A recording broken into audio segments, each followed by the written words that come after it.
What up, fam? Hit that like, hit that subscribe. This is Agree to Disagree. Come talk some Sixers with us. Giddy up. Oh my God!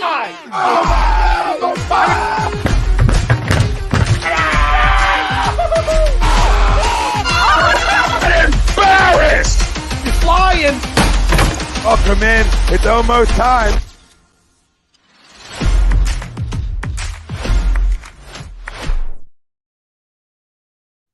Welcome in, everybody. This is Agree to Disagree, only on A2D Radio. Every Sunday, we are brought to you by our doc.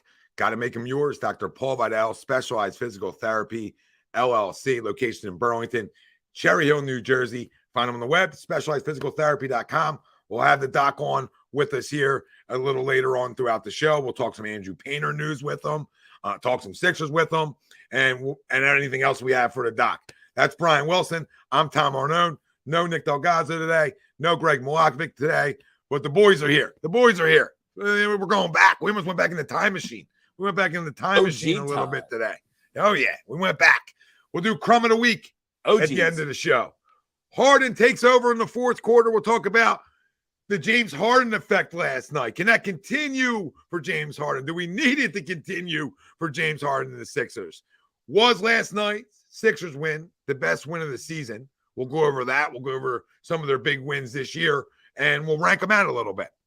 Sixers' new playoff expectations, and I air quote, new playoff expectations is our main topic at hand. Ties into our poll question brought to you by our good friends over at BOAGGIO'S Bread. They're located in Mount Laurel, New Jersey. They're home of the best stuffed breads, tomato pie, sandwiches, cutlets, meatballs. You mentioned A2D Radio, you get 10% off your order. BOAGGIO'S Bread, Mount Laurel, New Jersey. Our poll question for tonight, or this afternoon, sorry. So used to going on late night. Our poll question for this afternoon, the Sixers win versus the Bucks last night made you into a believer. You agree or disagree? Let us know. Facebook, YouTube, Twitter. That's where we're live. Everywhere you get your podcasts, we're there as well. So hit the like, subscribe, follow, join the conversation. So last night's win over the Bucks made you believe in the Sixers again. All right, that's what it was supposed to be. That's what I changed it to. I changed it a little bit up from that one. But last night made you no believer. Either way, however you want to phrase it, it's the same thing, right? The same thing. Both of the ones I said are the same thing. So, I agree just because I didn't really leave it yet because I think I speak for a lot of us. We're in wait and see mode.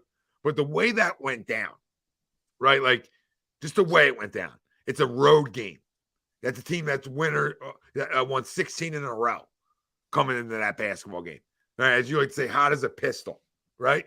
All those things. And you're able to come back in the fourth quarter like you did last night. And your stars took over the game in the fourth.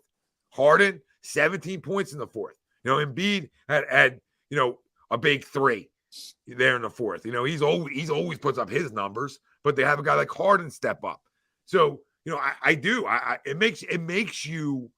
It should make you believe a little bit more than you did. I want to find out from the people who last night didn't sway them one way or the other, right? Like didn't sway you at all. Like it still got to sway you a little bit. Like I'm in a wait and see mode. I'm circling the tarmac, waiting to land. Like I don't know where we're going to land. I hope it's past the second round. I want to believe it is. But a game last night helps you believe a little bit more, though, doesn't it? Doesn't it? So I want to hear from the people that, last night that doesn't make them believe anything differently. They still think they're going in the first or second round, right? Because I got to feel like last night's win, the way you did it, has to make you be a little bit more confident than you were that this might be a different basketball team. Hopefully. So I'll agree. Wells, what do you say? I do think it was the biggest win of the season, just with everything added together. James played great in the fourth. No Toby, obviously, no PJ after the half. It was a great win. It was a great win. Maxey played really well again, back in the starting role. James played probably his best game as a Sixer, I would say. Especially that the end of the shot clock 3 was such a massive shot.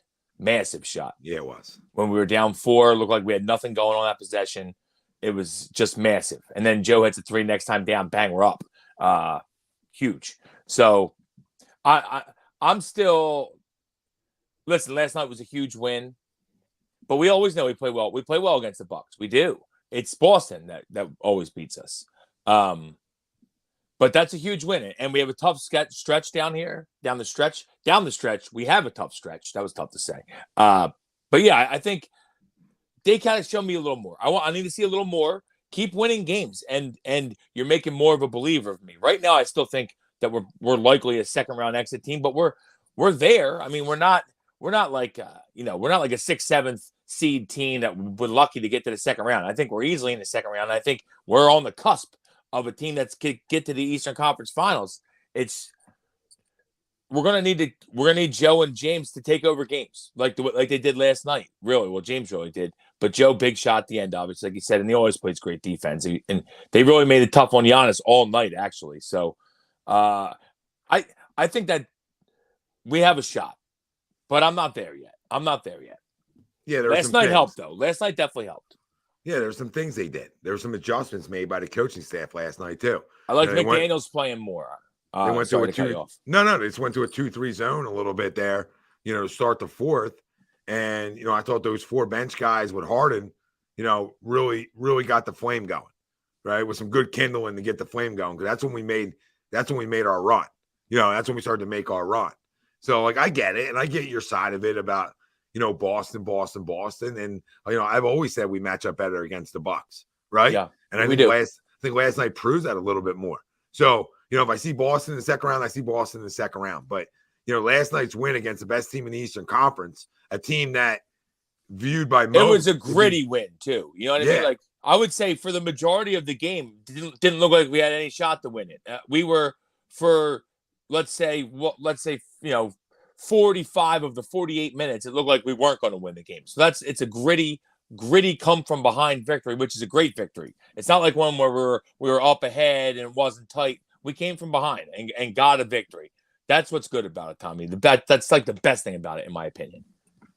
Yeah, how you went about it. You lose PJ, you lose Tobias, or you lose Tobias then PJ, and you're like, all right, well, how's it? This is just going to get ugly, you think, right? And then, PJ always plays Giannis tough. And then you get those guys come in, they play great basketball for those minutes. That whole bench unit gave you a spark, and then your starters came back in and they carried that spark along. And I thought, Harden was great in the fourth. Maxey had a damn good game, and obviously Embiid does what Joel does. But that's a game that I can build off of. That's a game that can make me believe, not only as a player but as a fan, that we are right there. We are right there. Sometimes I think we look at it because we're right here and we've been eliminated in the second round so many times as like, I can't believe in it, right? I can't believe in this team. I can't do this. I can't do that. When it's like, it's a whole different group than it was last year, right? It's essentially a different group than it was last year for the most part, right? When you had a PJ, you have some consistency things, but Harden only came here in the Maxey's older. Harden and Joel definitely have more of a rapport for sure. They are probably, they are the best duo assists to point wise, like James assists to Joel points, because I think they average 22 points a game off pick and roll or something. Now they have a great rapport, which is great to see. We always said coming in, how is James going to mesh with Joel? Well, it's meshed really well, so that's good to see. Number one, and I do think I like this McDaniels kid. He seems very athletic. I like to see him get more minutes, and I think he's going to. Doc obviously played him more last night. I think you're going to see more of that. At least I hope you see more of that. Yeah, I hope so. Obviously he played more minutes because of injuries. Yeah, the injuries of 2 guys, but you would hope that would then give him some confidence to play him, right? Yeah, true. And that's what you look at last night as. Like, hey, that guy gave you a spark. That guy was rebounding the basketball. Little things like that. The big putback dunk last night was obviously the signature. That was monster. Yeah. But that's the kind of stuff you need. You need guys that are athletic out there. And the more you can give the guy run with some of these guys, the more comfortable you can get a guy up to speed come playoff time to trust him to give him minutes, right? That's the biggest thing. So everybody out there, complaining about, giving up Matisse. I look at Matisse, he goes there, and now look at him. It's like, dude, it's not the same. It's not the same. The other guy's going to a top 3 seeded team in his conference, right? So you have to like earn that playing time when you talk about teams like that. When you go to a team like Portland and you're a 10 seed, or you're put you right in the starting lineup, there's a lot more opportunity. A lot more opportunity. Guess what? All these guys can play basketball a little bit, okay? You get in the NBA, you can all play some basketball. It's all about finding your role on a team and excelling at your role. Matisse didn't excel at his role here. That's just fact. And I've always liked Matisse. I thought he was going to be a good player. He just never excelled at his role, and he never could knock down the open jumper, which we needed him to do. And I feel like he's more. I feel like he is a good defender, but he's more of a ball hawk type defender. He fouls a lot. He ball hawks. He gets a lot of steals. He gets a lot of blocks, but he fouls a lot. So I'm not sure how great of a defender he really is. No, a lot of guys he allowed, to get by him. He would play. He would try to strip you. He blocks from behind. The block from behind. Yeah, he loves the block from behind. But it's that. I mean, guys still blown by it. We still have to shift the defense to cover the guy. Then I don't know. I listen. I was a Matisse guy, but I think it wasn't a bad trade to get rid of him just because he wasn't doing anything. No, and obviously the acquisition back, it helped us last night. But I'm not trying to overreact to last night's win. It's not what I'm trying to do, right? What I'm trying to say is that should make people believe a little bit more. Like if people can be non-believers quickly when they lose, when they lose a game, and people can see, this is why. But then they win a big game like they did last night. Then where's the same energy, right? Because everybody wants to crush the coach when they lose. Where's some praise last night? That's all I'm saying. Like where people can praise. There's some things to praise last night. Oh yeah, big time praise. There was adjustments made last night. There was adjustments. Okay. And what it was is they allowed other people to try to beat them early. Right. And what happened is Grayson Allen beat him in the third, scoring 20. Okay. And then they started leaving Giannis one-on-one. They started staying home on their guys a little bit more. They went to a 2-3 zone at one point. So there was adjustments made. I think the refs were a little weak too on some calls. Some calls on Giannis. They give Giannis everything. Listen, they gave him some I feel cooking. Don't get me wrong, Joel gets calls as well, but they give Giannis everything. I mean, like sometimes it's like, come on, dude, like that guy don't need to get everything. All right, he's good enough. He don't need everything. He's big and strong. Let's calm down. He's okay. Yeah. He's gonna be all right. He don't need to get every call because there's a couple of phantom calls. Oh, yeah, and you can't look at the he hit his foul shots last night, which is rare. And that's what I was saying. That's what I was saying. The ride when we were doing the reaction to the second half. I'm like, now the guy doesn't miss. Can somebody get a ladder? Can we get a ladder out here? Like now the guy doesn't miss. And what he became to me is he's sensational. He's awesome. I'll take him on my team any day and twice on Sunday. But he's became a hate the face guy. And when I say that is when I play him, not when he's playing somebody else, right? Like when he's playing somebody else and dominating, I'm like, that's what he does. But when he plays us, like it becomes hate the face, right? Jason Tatum, Jaylen Brown. When guys, listen, I don't like any of those guys. I don't like any of those guys. When guys have your lunch money, when guys I respect that they're good players. I don't like any of them. I don't either. I try to say this to people that maybe didn't grow up. Like I don't like Jordan. Jordan. I was a Sixers fan. Jordan used to kill us when we had Barkley, and I think he made Barkley leave and go west. Right. Well, I mean, a lot of guys try to get out of the East. I'm sure of that. John, I love you, Johnny, but like you make it clear on social media that you're just at the end of every Eagles season, you're waiting for the next one to start. That like the other teams, you just consider not as good as them ever, right? So that's just where your head's at. But you can't say Joe hasn't proven himself when it counts. Like. You can't say. I mean, unfortunately, he's been banged up a lot in the playoffs.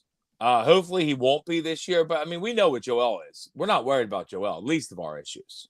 Yeah, like I don't like. If the question comes down to is what James Harden are you going to get? Right. Yeah, playoff James. Come postseason. Who's going to come? Let me ask you a question. What's your going to be that dependable third scorer? Is Tobias going to hit open shots? What do you think you're going to get? I actually think that we're going to get what James has been all year. I don't think like last night's a little bit of an aberration. He's not going to hit. He's not going to score 20. What did he score? 30, 39? He scored a lot. He scored a lot of points last night. Hold on. I'll tell you exactly how many he scored, but he kept going up.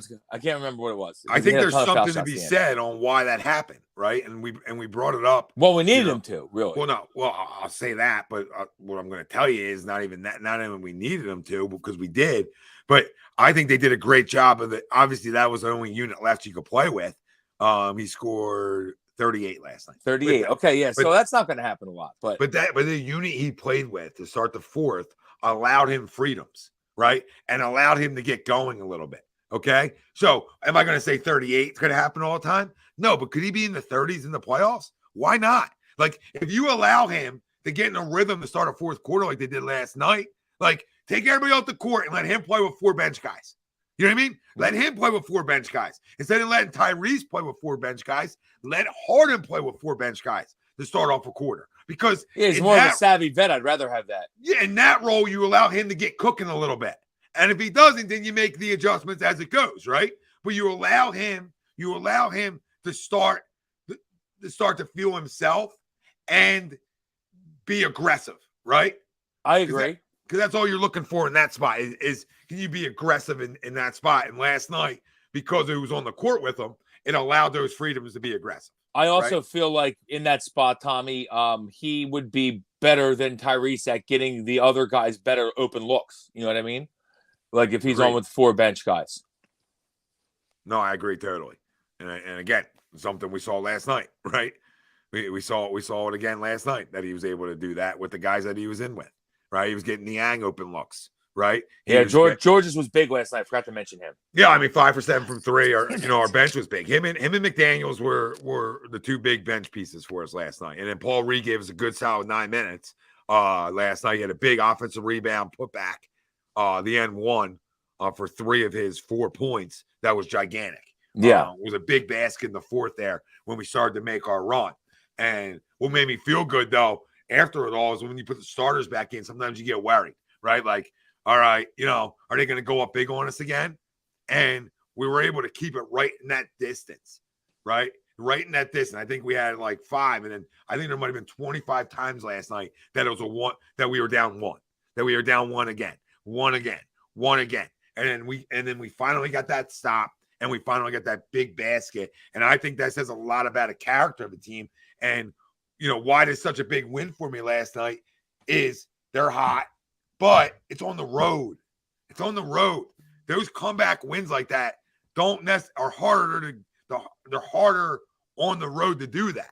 Like down what you're down last night, in the third, going into the fourth, that's almost impossible to overcome on the road, right? Third straight road game too. That game was over, and now they're 2-3 on the road. So how quickly that changed, right? They're 2-1 on the road trip so far, with 2 easier games coming up against Indiana and Minnesota, where maybe you can go get both of them, right? And now what looked to be a little bit of a scary road trip can start to look a little better, right? Yeah, true. Especially with, it started, the road trip actually started great. It didn't start great. The home game against Miami was when we were like, oh my God, lose this game. Now we're going on the road. This is what's going on. But it was a big win at Miami because you knew back-to-back at Dallas was going to be tough. And I figured we would play the Bucks tight, but let's be honest. The reason it's such a huge win is that's a really, really damn good Bucks team. It is. Now they got Jay Crowder, Bobby Porter's back, Goran Dragic coming in. Drew Holiday is just superb. He's turned into an absolutely superb player. And Giannis is Giannis. You know that. So, that's a damn good team. Yeah, I still don't know how great our chances in a 7-game series against that team is. I think that we got a puncher's chance, but they would be favored for sure. Yeah, for sure they'd be favored. And as they should be, right? They've won a championship in the last 3 years, right? That's why I always say to people when people are like, well, Boston's better than them. I always say, well, hold on. Hold on. Credit to Boston. They got to a finals, but Milwaukee, those 3 guys have won together before. That matters a little bit. It doesn't mean it's the end all be all. And Boston won in Game 7 at home last year with Middleton hurt. So I mean, that's, if Milwaukee holds the 1 seed this year and gets home court, I'd like their chances. Yeah, for sure. And I would like our chances too, because I think we match up better against them. That's honestly, I would kind of hope that, and they say, because, so I was looking at their little projection thing, not that it matters at all, but they project that Boston has the best path to the 1 seed, I think, currently. And I hope that stays true, just because I feel like we're probably going to end up 2 or more likely 3. And I would rather see Milwaukee in the second, honestly. I just would, just because of everything. I know you got to get through Boston. I'm not scared of Boston, but I'm a little scared of Boston. I'm not going to lie. Yeah. Boston just has something. They just have it. We just can't beat Boston. And I'd rather play them in the finals, Eastern Conference Finals, if we got playing. It's the curse of Al Horford now. I just can't. I hate it. And he's playing there. I just can't. And he always hits. For some reason, he's spectacular against us. He was before he came here. He was great against us. Yep. Always played Joel tight. Used to hit open jumpers. Comes here, can't hit an open jumper. We're questioning if he's any good at defense. Goes back to Boston, hitting open jumpers again. Now he's hitting threes. Guy's unbelievable. No, it's true. It's the same thing with it's the same thing with the guy Brook Lopez last night. He's another one. Brook Lopez, good. He's a good player though. So is Horford. But I'm saying he is. I know people trash Brook Lopez a little bit, but he is a damn good player. And somehow he has definitely expanded his range because he hits threes now too. Yeah, he does. And I love Bobby Portis. I know he's just getting back for them. He missed some time, but I'm a Bobby Portis guy. Bobby Portis played big minutes when they won it all. Yep. I like Bobby Portis. Bobby Portis is a great bench player. And Jay Crowder, who they just got back being healthy, is huge. Jay Crowder always been a good player. Deep, man. They're deep. They're real deep. They're real deep. I actually think, I think we match up better with Milwaukee, but I think Milwaukee beats Boston. Yeah, I mean, listen, our difference is when a guy like Joel's in the game, we're gonna win. It's when we go to our bench, are they good enough on a nightly basis? And last night they were. And when you get that kind of production from them, like you did last night, and you get the hustle plays, you get the defense, because you remember something, they had 99. They had 99 points going into that fourth quarter, which is downright atrocious, right? Well, you start the fourth quarter off with the bench unit in with about 7 minutes to go, they were at 110. Or about 6 minutes ago, they were at 110. Now they ended up getting to 130, right? But there was a period of time where you were locking all windows and doors, right? And that's the positive, because as a coach now, you can trust in that unit. You understand? A lot of it when you're trying to win a championship is trusting in players that, hey, this guy can go get Pomsy. This guy can go do things. And we saw some things last night. Paul Reed, that's a huge night for a guy like Paul Reed for us, right? For us. Good right? minutes. Yeah, good minutes. McDaniels, good minutes. Right? Good minutes. When guys like that are younger guys that can give you good minutes, you can believe in them a little bit more. I think that if Melton is not hitting his shots, his minutes should go to Shake Milton. I'm going to continue to say that. If he's not hitting his shots, dude, give him the minutes to Shake. Shake is instant offense. He's not as good as a defender as Melton is. But guess what? He got it done last night when they went 2-3 zone, didn't he? So yeah, I'm not shitting on Melton. Shake. I've always liked Shake. Yeah, and I'm not shitting on Milton, right? Or the other Melton. Sorry. It's so weird to get them confused. We'll say Shake and Melton. Yeah, so I'm not shitting on Melton, right? Because I think he was great. He sort of hit a little bit of a rough patch right now, but he's still still a good defender. But I do like Shake, and I think that's where Doc has to figure it out now, because Shake is not Furkan. So let's be clear about that. Yeah. Shake is a guy who has playoff experience. He's had playoff minutes, and the one thing that you need from your bench is scoring. Right. And there was a point last night where I was yelling on the live reaction. All right, I need to see some Shake now. Right. I think we're down 17, right? 18, 16, whatever it was. Right. Let me see some Shake. Let me see if he can give us a spark. Well, guess what? He went to 4 bench guys. Okay. He went to 4 bench guys, and those guys did exactly that. And they bailed their team out last night with a lot of energy.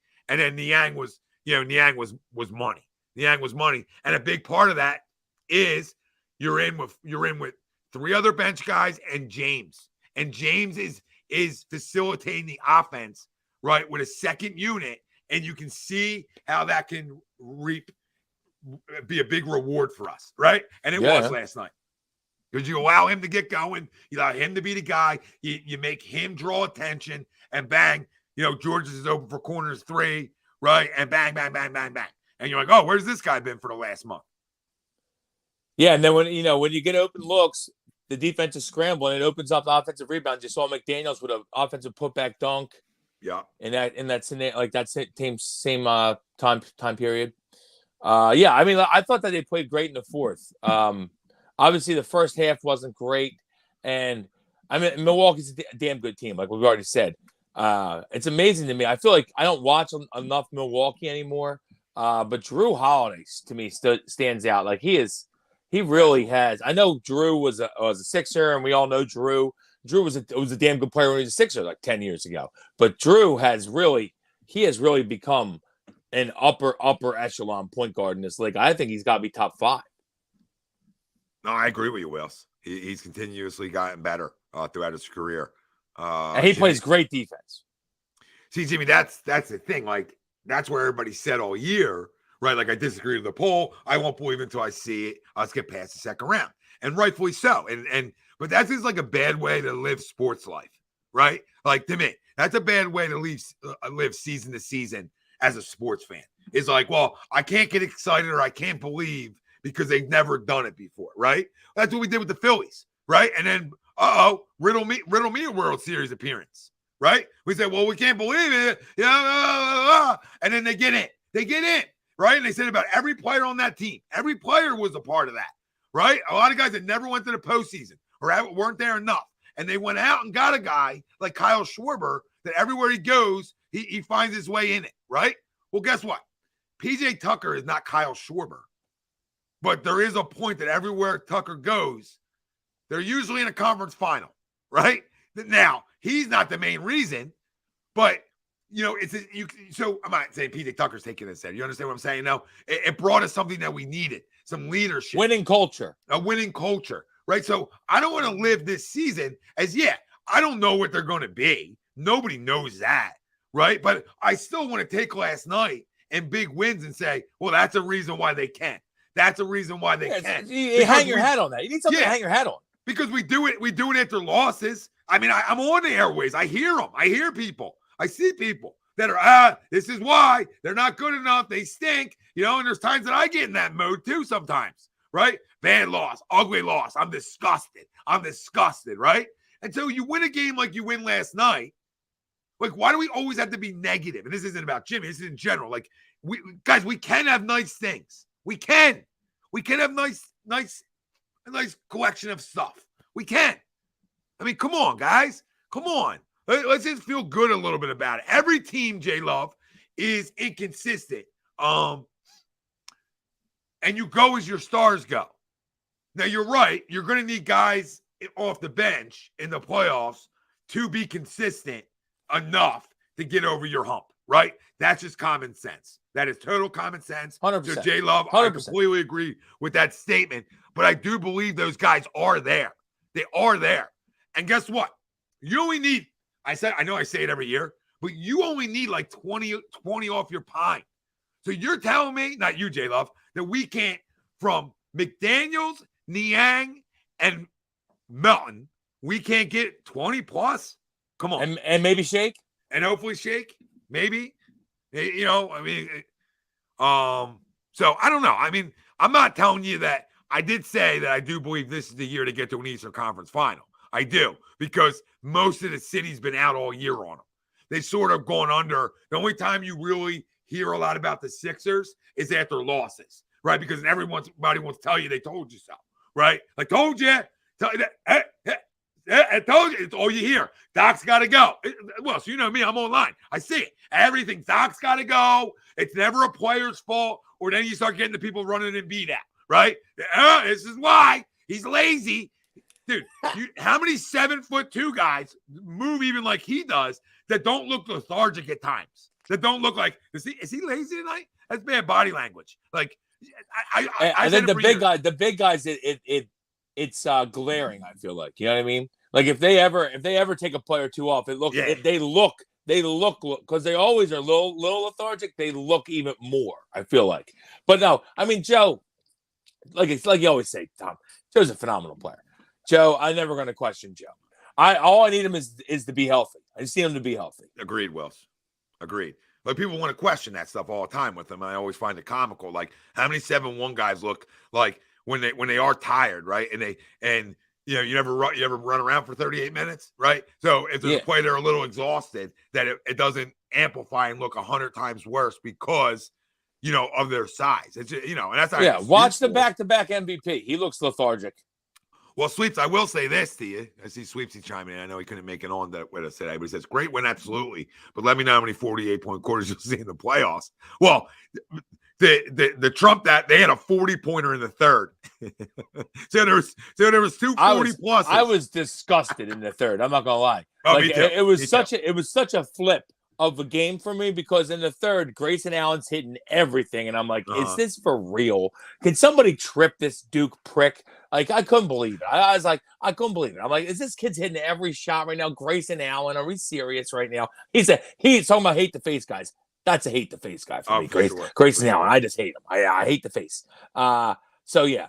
I was disgusted in the third. This is unreal. This is unreal. Like we're gonna lose to Milwaukee because Grayson Allen's 6 for 7 from 3. Come on, stop. Wasn't it always like that? Like it's Al Horford, right? It's Brooke Lopez. It's guys are like, wait, these guys are not missing from 3 like they're Steph Curry tonight. Like knock it off. And I was disgusted too, Wells, because I was live through it. I'm like, of course, the first live reaction I'm going to do in a year. This is what's going to happen. A 20-point quarter from Grayson Allen. I'm out. I'm disgusted. We're not good enough defensively, and then bang. And then the fourth quarter happens, and then bang. That's why you can hang your hat on. Like, man, it was such a gritty win and a gutsy win, and especially down 2 of your starters, it's a gritty, gutsy win. So yeah, I said I'm still teetering on the. I don't know. I still think we probably lose in the second round, but. I mean, wins like that are things that get me a little going. That hey, maybe we can get out of the second round. Listen, I think it's going to be tough. It's going to be tough for us, but we got a puncher's chance. If James keeps playing well, we got a puncher's chance. And I do like the fact that they had him with the bench guys because I do think that to start the fourth, that really was what helped it. We really made a nice little run. Starting the fourth and kept us in it because they were hitting shots too. It wasn't like Milwaukee wasn't scoring. Milwaukee was making shots. Oh yeah, they were. So I mean, well, we got the stops early, right? Like we were talking about before. Our stops in the fourth, came early, because that's where they scored 11 points. At that point, they had 11 points through like halfway almost. Like halfway, yeah. Yeah, so almost, you're like, oh, okay, like. Dude, that's where we were getting palmsy. J-Love says, we can't have good things. History shows that. Only Philly loses 3 titles series game in 1 year, and we did it twice. Remember 1980? Yeah, I'm not even telling you they're getting to the finals. You know what I mean? I don't count soccer, J-Love, but I hear you. And I don't count it either. I'm just telling you they can get to an Eastern Conference final. Right? We'd have to see where it goes from there, right? But they can. I don't know if they will, but they're good enough right now. I think the East now. What's crazy is that for a while there, I was like arguing that maybe the East has gotten super tough, but now all of a sudden everyone ran to the West again, and now you're like, wow, the West is super tough, and the East is kind of like, hey, it's kind of wide open. Now, don't get me wrong, Boston and Milwaukee are really good, but besides that, do you think there's any other team in the East that can beat us in a series? Because I don't think so. Besides Boston and Milwaukee? Yeah, no, I don't think anybody else could. No. Cleveland's too young, and they're too Donovan Mitchell. Because in the playoffs, we know Donovan Mitchell's he's the new Russell Westbrook in the playoffs. He never seen a shot. We've seen in the playoffs. He'll shoot 40 times. So Cleveland's done. I think the Knicks are scarier than people think. I do like the Knicks team. I like some of their moves they made. I like Josh Hart, gritty guy, good addition. I've always liked Brunson. And so I think the Knicks are tougher than people think, but I still like us in a 7-game series over the Knicks. And then everyone else after that, they all stink. They're all not good enough to beat us. Yeah, I don't think so either. If you want to talk about, the pimples and warts we got, right, then we can talk about that with Donovan Mitchell. We can talk about that with the Knicks in general. We can talk about that with a lot of teams in the Eastern Conference outside of the Bucks in Boston, right? And even saying that about Boston, like they haven't cut nets down. They didn't win it all last year. So, I mean, I can hear that, they went against the Warriors. Cool. They lost, though. They lost. They didn't win. Like, they got further than we did, but now they have a new coach again. Like, I mean, that stuff does matter come playoff time a little bit. They are tested. I get that. And they're very good. They're veterans. And I'll never say that, we're better than them. It just doesn't mean that we can't beat them. We just can't beat them for some reason. I don't know why. Well, you just said we can't, and I just said it doesn't mean we can't at the same time. But honestly, it's like we just never do, though. It's crazy. Sure, it's serious. It's seriously crazy because I feel like on paper we have a better team than them.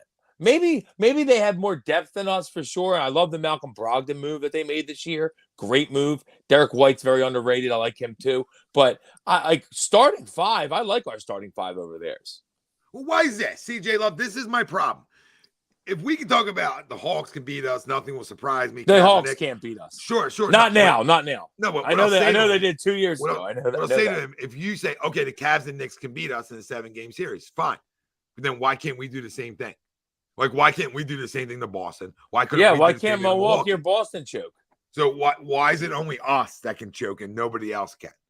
Because we have, we really, the last 2 years have been, the backbreakers with it. Last year I can't even say choke. I would say really the biggest choke is the Atlanta was a choke for sure. And we had a choke artist here. Yeah, I mean, listen, and nobody ever gets past the second round until they do. And that's true. And let's be honest, nobody. I mean, Jordan lost early a lot. Jordan never lost in the finals, but Jordan lost early a lot. Like you said, we haven't gotten over that hump yet. You never know, though. Maybe we get over the hump and we just don't stop winning. Well, you would hope by it, yeah, and you would hope by it. You would hope, you would. Yeah, Michael. I don't think you'll see us. We'll see New York because I agree they keep rising.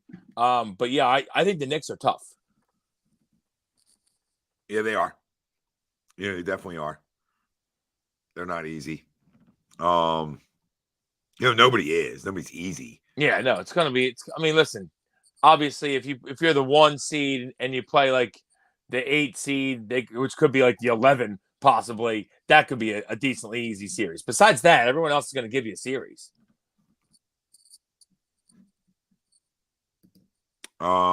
Question Don says, Val, what player is more important to have a great playoff?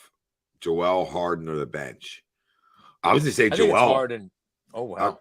Well, no, because he hasn't been healthy. He hasn't been out there. So, like a healthy Joel, I'll take over anything and everything else because that gives me a chance. I have a fighter's chance if he's dropping 40. Listen, obviously Joel needs to be his dominant self or we have no shot. We might lose in the first round if he's hurt. I don't even want to think about that. So we're not even going to talk about that. But I think for us to go the furthest, we're going to need James to be very good in the playoffs because he has a history of maybe coming up a little short. We're going to need him to be very good. And what I mean by very good is continue to be the facilitator and make good decisions like you have all year.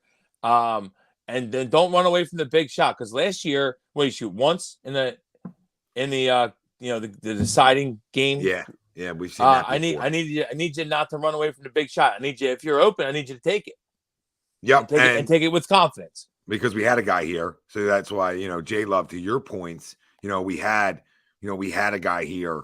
That's part of our choke jobs, right? That we have to factor that in a little bit. You know what I mean? Like we had a guy here that was part of the reasons on why we did choke.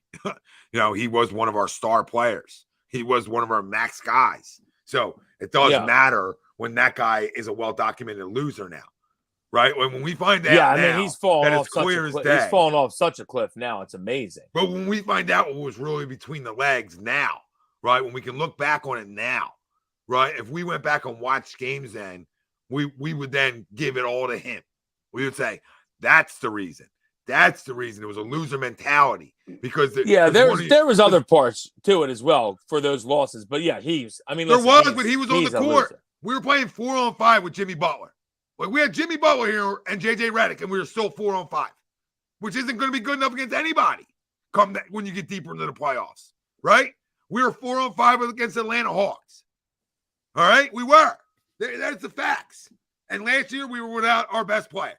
And then he came back with a mask on and shit, and he was half dead. So, we've been basically without him in that. I mean, he's been banged up in every playoff series. Everyone. Yeah, which I wouldn't be surprised if the guy ends up on an injury report, because that's just like, I mean, he's been on it right now.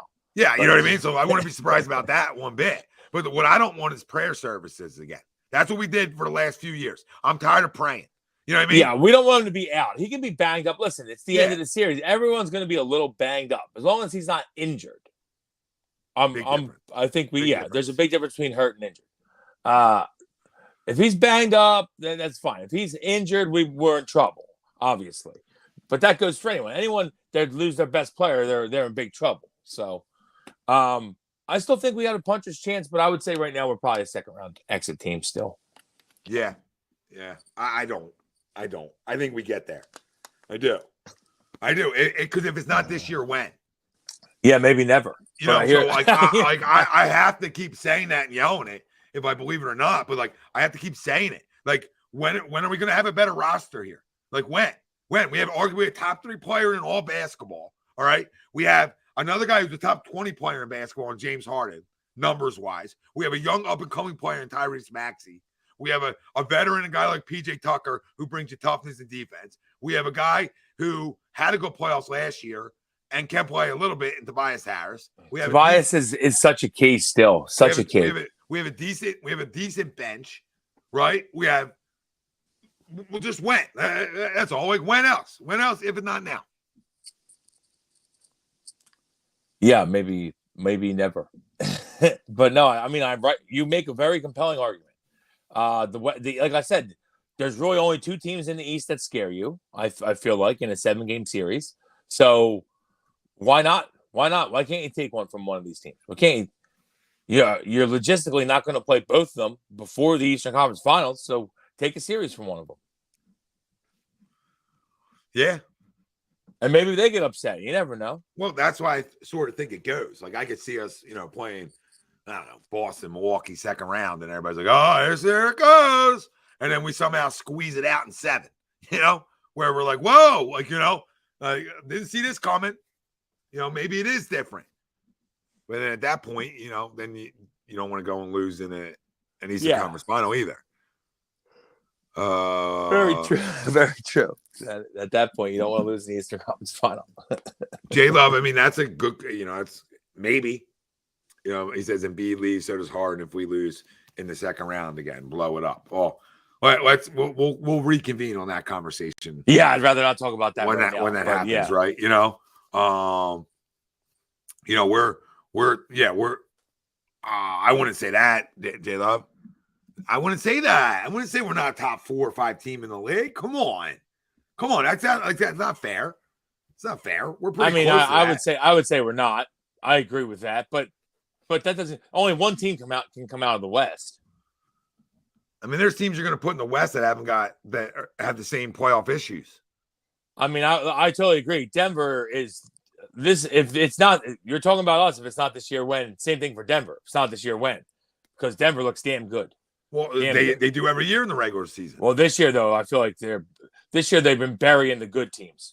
Usually they bury the shitty teams. I don't know. I feel like Denver, like you said, if not this year, when for Denver, and if Golden State's healthy, they're a problem, and obviously Phoenix now, and Dallas. Who knows? I don't know how good Dallas is, but yeah, I would say probably only two or three teams better than us, and that's we're probably around 5 or 6. We're around 5 or 6 best team. Yeah, I mean that's what I said. I mean I sort of said 5, even though he said top 4. But like I would say we're top 5. We're top 5. We're right in Yeah, the 5 or 6, conversation. right there. If Joel's on the court, like we're top 5. It's that simple. Top 5 if Joel's playing. I don't think that's unfair to say.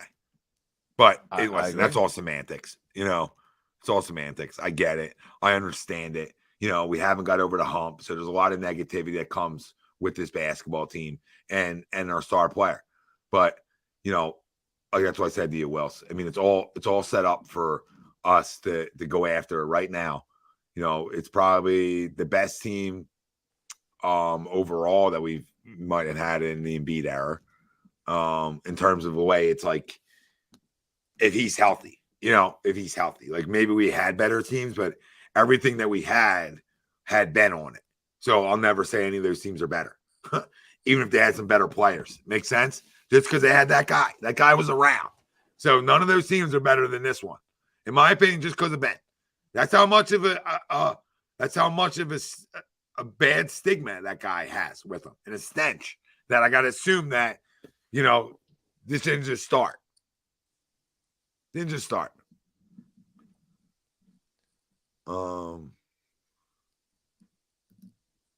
coach is the problem for the Sixers. Yeah, and hopefully, listen, I think Doc. I still am. I'm lukewarm on Doc. I'd say I'm not the biggest Doc guy, but I'm also not the biggest Doc hater. And I feel like Doc has switched it up a little bit recently, try to get them going. And we'll see what he does now. How he uses McDaniels moving forward. Yeah. And obviously, do we have what's going on with PJ? I think it was like back soreness. Okay, so that's not that big of a deal. Was it back? Somebody tell me if it wasn't back. I forget what Tobias. Tobias might have been knee. Yeah, something with his knee, I thought, but I'm looking at it right now. Everyone shoots threes now. Mo Bamba shooting threes. Yeah, the whole country does. The whole country shoots threes. Syracuse still in a 2-3 zone. It's unreal. Mo Bamba. What just happened right there? Back spasms. Okay. Back spasms, and Tobias was left calf soreness. Oh, left calf soreness? All right. Well, neither one sounds like that's big of a deal. Yeah, so calf soreness. All right. So neither seem like they miss much. But we'll see. We'll see how that goes. I don't think I don't know. You know what I mean? I don't know. I don't want to leave either, J Love, but I think we're a little ways away from there too. Yeah, I don't think that's like on the horizon. Yeah, and it's fine not to trust guys until they prove that they can do something, right? Like it's normal, like a normal thought process, J Love. You know what I mean? Like I'm not gonna shit on that thought process because they haven't. You know what I mean? They haven't done some of the things that here at least that we need. But remember, Harden just got here essentially. He's now a full year here. Doc has won before. So it's not like he never has. Now, a long time ago, right? But has won at least. You would hope that he knows what it takes to get there. But I hear you. You know what I mean? There's no convincing people into believing. There's plenty of teams that people didn't believe in that got further than people thought they could, right? Make sense? In the history of sports, right? That people in the city, outside the city, that's what makes sports great, right? That it's not all chalk talk every year, right? It's not chalk talk. Doesn't mean because that team's number one or that team's this or that team's been there before that they're guaranteed to get there every single year. And there's nothing stopping us from going and upsetting the 1 or 2 seed as a 3 seed, right? Like that's not crazy to think of. Like that happens. You know what I mean? Yeah, absolutely. Absolutely happens. Michael, I don't know. Hasn't happened for us, but it happens. Yeah, I don't know what Harden's deal is, where he stays here, doesn't stay here. think it I think depends a lot, on how. but it depends on how it goes at the end of the year here. I mean, if he wins it all here, he might leave and go cash out on it, or he runs it back. So I don't know. We're gonna find out. We're gonna find out about how much he wants to win. Yeah. And I like Tobias, J Love. I gave Tobias a lot of credit last postseason. So I thought he was our most consistent player last postseason. So if he can again, then that's big for us, right? It's huge. Huge. So we need him. We need him to be good in the postseason. Absolutely. Yeah, he has to. He has to be great. He absolutely has to be good. He's paid too much money not to be good. Yeah, and just good, right? We're not even talking about like has to be the best player ever. Yeah, no, he's just got to be good. You got to hit open jumpers. Got to be good. Hit open jumpers. He's been playing pretty solid defense all season, so I'm not even going to trash him on the defense. Just got to hit open jumpers. Get to the hole. If you're not hitting open jumpers, use your head, dude. You play basketball long enough. Get to the hole. Get to the line. Get your game going. Just don't become something. My problem is he misses a couple jumpers and he just disappears from the game. We can't have that.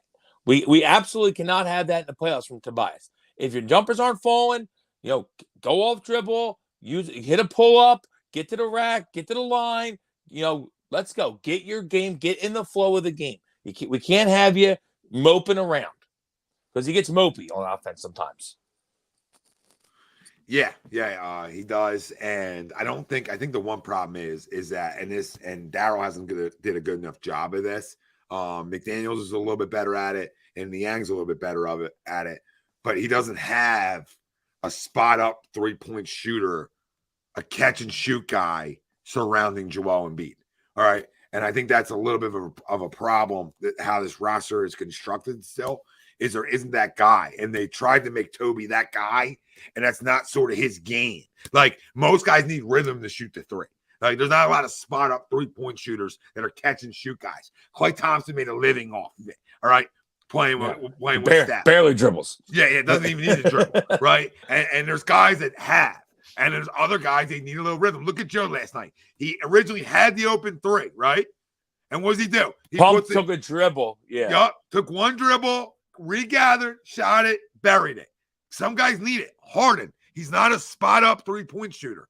He's an off the dribble type 3-point shooter. Doesn't mean he can never make a shot standing still. That's what I'm saying.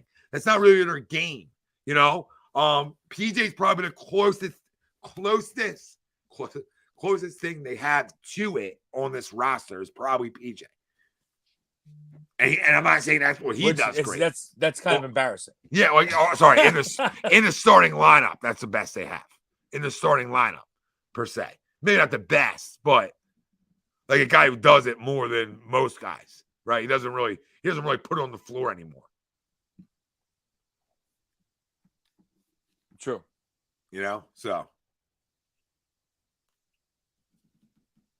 get it on the flow. Get it on the flow. Sam, I mean, are you talking about Isaiah Joe, Sam? Can you stop? Like, come on, dude. He's getting minutes there. You can't count. Yeah, he couldn't. I mean, he couldn't crack the lineup here. And everyone knew he could shoot. You know what that means? He obviously couldn't play in defense. Yep. Not a lick of it. Oh, man. Well, I mean, listen. It is what it is. All right, Will. So was that your best win of the year last night or what? Yeah, it was for me. Absolutely. Especially because the way it happened, like I said earlier, with Tobias and PJ leaving the game, don't have any of them after halftime. Third quarter goes the way it does. Grayson Allen's hitting everything, friggin' everything. I was like, I was pissed end of the third quarter. I'm like, this is unreal. It's unreal. We're losing another game. It's always somebody. Grayson Allen, Brook Lopez, always somebody. And then huge fourth quarter. Monster fourth quarter. Showed a lot of guts. Gritty, gutty win. And obviously great performance from James in the fourth. Huge shot. Huge 3-ball by Joe to take the lead. Tyrese had a good game. It was a good game all around, I thought. So you would say that's the best one. Best one of the year. Yeah, I agree. Well, we got the doc with us. Let's see what he thinks is the best win of the year. But no, there's some other good ones, and they were all at home. And being this one was on the road, it just it amplifies it a little bit more. And who you're playing, and they're winners this 16 in a row, and you're down, you're down 16 at one point, going into the fourth quarter, and two starters. A lot of stuff. A lot of stuff goes involved in that kind of win last night. We got Doc on, Dr. Paul Vidal, Specialized Physical Therapy LLC, location in Burlington, Cherry Hill, New Jersey. Doc, we'll start off with some Sixers, but and then I want to talk a little bit about Andrew Painter, sort of his tenderness that he talked about the other day. But how big of a Sixers win was that last night for you? Yeah, I thought that was pretty huge. I think you mentioned all the good points right there. They're not at home. They're down by so many. I looked at it. I think the Sixers actually have the series lead so far this season. They've played them 3 times this year. It's the second time they beat them out of 3, I believe. But to be down by so much, and then it's like it's a pivotal point of the season where it's like, all right, are we going to rally and come together and get this win, or are we just going to fall apart, especially on the road? And so they definitely showed some grit and some fight in them, which is a good thing to see this part of the season and on the road. So yeah, I would definitely agree with you guys. Definitely a great win, and maybe the best win of the season. Absolutely, because when you're on a road trip too, it's easy to say, this game's over. Let's get out of here. Right, let's get out of here. Yeah, when you're down 18, you're like, all right. Yep. And that's how I felt. That's how I felt last night, and we all did watching it. Maybe I should get out of here, and credit to them. They fought. And that's the kind of things that, that you need to see to believe in your basketball team, especially a team that hasn't gotten, over the hump, right? You need to see those types of things to believe, right? Yeah. We need to see the Phillies play good in September to start believing that they can get over a hump, right? Same type of things, even though they didn't. Even though I feel like they didn't, but no, they just kind of treaded water. Yeah. Also, hey, how are you, Doc? Good to see you. I'm good. It's been. I was telling Tom earlier today. It's been busy, but it's been good. So that's good. Glad I can get on and hang with guys for a little bit. Yeah, we're glad. We're happy. Yeah, absolutely.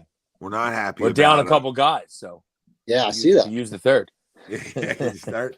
We aren't too happy about the elbow soreness, the Andrew Painter.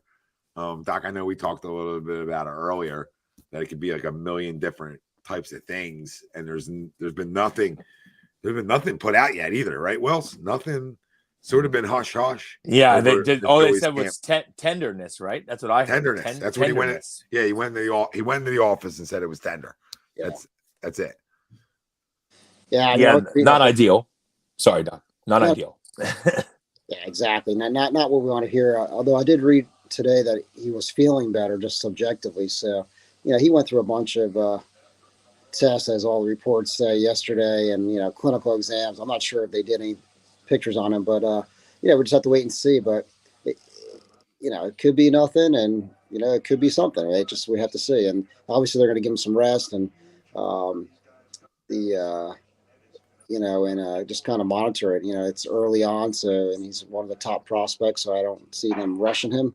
But it's just a wait and see right now. Yeah, I think if anything, Doc is just going to slow their approach with him. Yeah. Yeah, maybe slow their approach this spring, but I mean, I don't know. I mean, if you were going to go to a 6-man rotation at some point or early on this year, I don't know if this shouldn't affect, in my opinion, him being able to be a part of that day one of the year. I don't see why that would set him back that much, unless it's something where, hey, they got to shut him down for 3 weeks, right? But like if he's got to miss a week of time because it's nothing serious, then it should be all things being as planned. Yeah. Yeah, I was trying to think of earlier, and I remember the guy's name. Actually, he was with the Yankees a couple years ago. It was Tanaka. Tanaka was the Japanese pitcher. He had elbow pain, and He didn't do anything aggressive. He didn't do surgery. They just kind of shut him down a little bit, and then they gave him some direct treatment to the elbow, like his plasma, and I believe that was the case. And he ended up doing good for a couple seasons without having to go more aggressively and be out. So because if they do in the more serious case, if it's a UCL tear, ulnar collateral ligament tear, and it's bad, they'll do the Tommy John surgery. Tommy John, yeah. And that's an easy season out, 9-12 months easy. But amazingly, some of these guys come back stronger, obviously, because they use a tendon to reinforce the ligament, and you're bionic, just about at that point. Yeah. We'll have to wait and see. I think it's too early to say and to speculate anything further. Yeah, it's he could have just been jacked up. It was his first outing against live batters since the summer, right? And you come out and you're jazzed, and it's not like throwing a bullpen where there's no adrenaline, and you're up there gassing up 99. Yeah, I mean, it sort of makes sense. You wake up the next day with a little bit of soreness. Yeah, I mean, I think he was less than 30 pitches he threw, and the majority were fastballs, I believe I was reading. So it's not like he was trying to break off the curveball or slider, something that puts more torque on the elbow. It might have just been he was really amped up. He's facing guys like Carlos Correa and whoever, and he just wanted to, bring the heat. Yeah, yeah. Hopefully that's what it is. Yeah, that's what I'm hoping. Yeah. So, but we'll see. Yeah, he's got a bright future, regardless. Even if this is a setback for him, he still has a very bright future. Yeah, he does. He does, one way or the other. Yeah, for sure. And just hopefully it's not. Hopefully this is nothing major at all. Yeah, it doesn't last too long, and it was just a minor little setback. And now these guys leave, right? Like, not him, but World Baseball Classic guys. What? This was their last day, spring training today? I was going to say definitely coming up, if not, because I think the U.S. doesn't play for like a week or so, but the World Baseball Classic starts like at the end of this week. And it goes through when, Wills? When's it go? But it's like 2 weeks long, maybe, or 10 days. It's not like crazy long. It's probably like, if I had to guess, it's probably like March 10th to 20th or something, 10th to 24th, maybe. Yeah, so then they still have some the guys who returned. Are they still have some spring training time, or they go right into the season? Because when the season starts, beginning of April? Yeah, they probably still have they probably come back with like a week of spring training left, I would guess. Yeah, I was trying to figure out if that was, a detriment, or that it's kind of 6 of one, half dozen of the other. If they're playing, they're getting their time in, as opposed to staying with their team. You know what I mean? As long as they don't get hurt doing it, I don't think it's a detriment. You know what I'm saying, Doc? But obviously, if someone gets banged up, we're gonna be a little upset. Yeah, I see Vladdy Jr. already, but he wasn't there yet. Obviously, in Toronto camp, he banged his knee up, so he's not. He just pulled out of the Dominican team. Yeah, I saw that. Yeah. So I agree. As long as nobody gets hurt, it's a good thing because you get your time. Yeah, and you get to watch your guys, so it's cool. Like, I'm looking forward to watching some of the guys play. Yeah. I mean, it's exciting though, man. I look at the Phils. They got. It's just exciting to see what they can do this year, coming off last year. It was such a exciting year last year, even though they came up short. But I mean, we got some, with Trey Turner, and we got some other arms coming in for the rotation and bullpen. I mean, there's definitely excitement there. Oh, yeah, I agree, Doc. I think that's like, that's was the whole problem for so many years, is that we thought they were like halfway in, right? Like we were like, oh, they're like halfway in, they're not fully in, they're not fully invested. And last year, you get that far, and it's easy to say, well, we'll bring the same things back, and we're good enough to get there again. No, I mean they doubled down on that in a big way, and going to spend the money they did, and going to get a guy like Trey Turner to start with, and then adding in the bullpen pieces and some of the other things they did, another starter and Taiwan Walker, and doing just little things like that, proving that, hey, they are all in the win. And that's a great thing. That's a great thing, because a lot of organizations, they get there, they sort of sit on their hands the next year because they're allowed to, right? Because they got there And if they're bringing back mostly the same team, most they're going to sell tickets everywhere. Yeah, most of the fan base is cool with it. But, I love it even more because, one, you knew you were going to be missing Harper for some time, at least half the year. So getting a guy like Trey Turner just gives you no excuses. You got to go take care of business early on this year, right? And sort of, not just tread water, but play really good baseball because we're still super talented even without Harper. But I do like this. And I was wondering, because you don't see guys this time of year, and I sort of didn't look at when the World Baseball Classic was. I knew it was in March, but not when. But guys were getting Trey was playing 6-7 innings. Schwarbs was. All these guys were playing, deep in the spring games, and you're like, hey, usually that's an at bat and you're out. And usually you don't see guys the first 2 weeks anyway, right? I mean, the first 2 weeks of spring, you usually don't see anybody. Yeah, the big name guys. Yeah, you might see other guys, but you probably won't see Trey. You probably wouldn't have seen Trey for a week to 10 days. Yeah, they usually do their own batting stuff off to the side for the first week. Let all the young guys play. Mm-hmm. But yeah, that's mainly because of the World Baseball Classic. Tommy, you're right, absolutely. Because it was I'm like, when is this again? When is it? Because I do like watching it. Yeah, I don't know the exact I think it's great for baseball, but I know it's coming up. I think it's great for baseball. And I know that U.S. doesn't play for I don't think they play till the fourth day. Yeah, and you know what, too? You were talking about Harper being out. Last year, he missed a lot, right? It was Good stretch there from probably end of June till mid-August. So, I mean, if he's going to miss, I'd rather have him miss the beginning of the season and then, come back and hopefully have a good stretch in the summer where, it's not like biting our nails at the end of the season to try to get in, Yeah.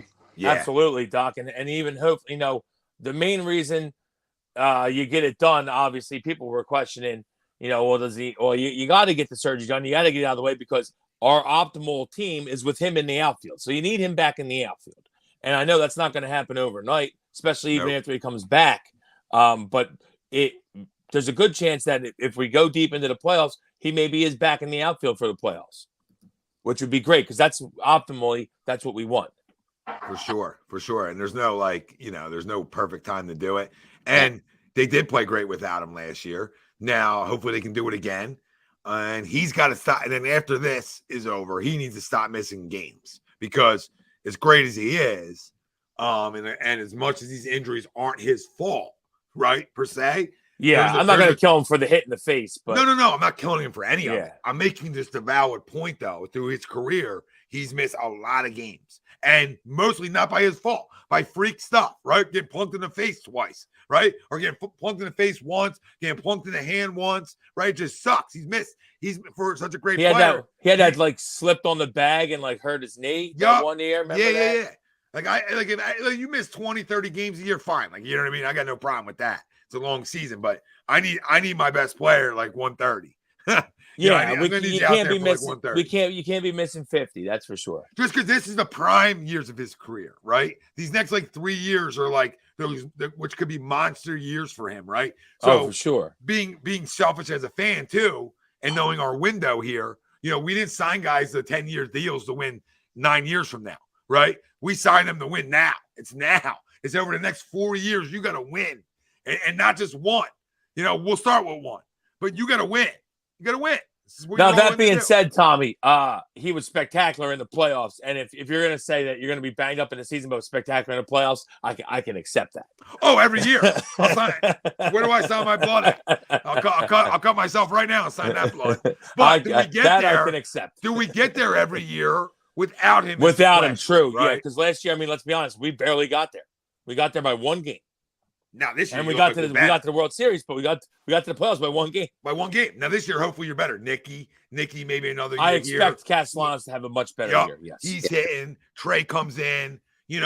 Already better there. And then the additions you made to your staff, bullpen. I really like the bullpen additions. Yeah, and I like Taiwan. I'm not trying to gloss over Taiwan Walker. I think he's a very solid third starter in this league. But the bullpen additions to me are huge. I really like our bullpen right now. Yeah, you know what, too? Obviously you got to get in, but once you're in, it's a whole new season. So that's what happened to them this past year, and it was great because they went on a huge magical run. Remember that the home run by Harper, man? We were all there. My God, That's amazing stuff. It's a top 5 moment in Phillies history, possibly. Yeah. It's sad because we don't have that many titles, so that is one of the Good stuff, man. Yeah, if you can't incredible. if you can't take all 5 from like the same years, then it's the top 5, right? Like, Yeah, you know what I mean? Like which would be unfair to take it, but from like the things we've seen, yeah. Like if you take each year of like our best years, that's absolutely a top 5 moment. I mean, yeah, just to get us into the World Series, that swing gets us into the World Series. Like, what a moment! So you guys have seen it a little bit, and I gotta use the. I wish I had a urinal down here. I don't. Might have to get work on that. Need one of these, man. I do. Need a Greg. Where's Greg's big gulps? You know what I mean? Gonna go in a Greg big gulp. They might be super big gulps that he's got laying around. not in this. That's that next size up. Man, I forgot what I was going. Oh, the new rules. You know, the pitch clock and the hit clock, and you know, I'll give you guys my thoughts on it real quick, and then you guys obviously tell me what you think and any adjustments you see fit. But I like it.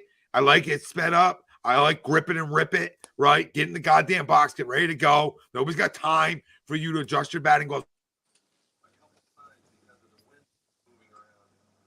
Oh. I understand the mental side of baseball, but the biggest, like sometimes the biggest problem in baseball is when our players get too here anyway, when we think too much, right? So it's a read-react. It's a read-react sport anyway. Get in the box, go hunting, speed it up. But one adjustment I think they should do, and we talked about it last weekend, I think, Wills. And now I see it like surfacing even more, but I don't think it should be used in the 9th inning. I just think you should be going for the 9th. Use it all the way up into the 9th inning. I like the bases are bigger, you know, promoting, you know, stealing more bags. So they're like a little bit shorter too for the analytical nerds, like your distance, a little bit shorter. You know, so maybe that gets some more stolen bases. I don't know. But what's your guys' thoughts on it? Do you guys like it? Do you like it? You know, it being sped up a little bit seems to be working. What's your guys' thoughts? I do like the speed of, I'm not going to lie. And I wasn't sure if I was gonna like it, but I mean I'm all for a quicker game. I know they've been trying to get the game quicker, and that's a good way. This pitch clock. I don't think that the umps should be glaringly like looking to enforce it. You know, like I feel like enforce the early innings and then late innings. You know, if it's tight, if it's like maybe by 1 second they got it off 1 second after, I wouldn't enforce it. You know, kind of. You don't want yourself to be that big of a reason why someone wins or loses the game. You know what I mean? So like that in that aspect, I wouldn't be that big of an enforcer for the umps, but I do like speeding the game up. And I like the fact that they can't shift as much anymore, which should bring back the single, bring back more hit and runs, bring back more stolen bases. And selfishly, the Phillies have a bunch of good lefty hitters, and it should help our guys for better averages. Real quick before I run out of here, Wells, you're spot on. But Robert, why? Like, why would it make no sense? Now you don't have a game that can end in it. Makes sense? Like what Wilson's saying makes the point. Okay, it's not up to the umpire. The umpire is getting buzzed down to call it. They're left without a choice. You understand? So it's not like it's in their discretion. No, it's a shot clock violation. Make sense? So it's exactly what it is. It's not like a discretionable call.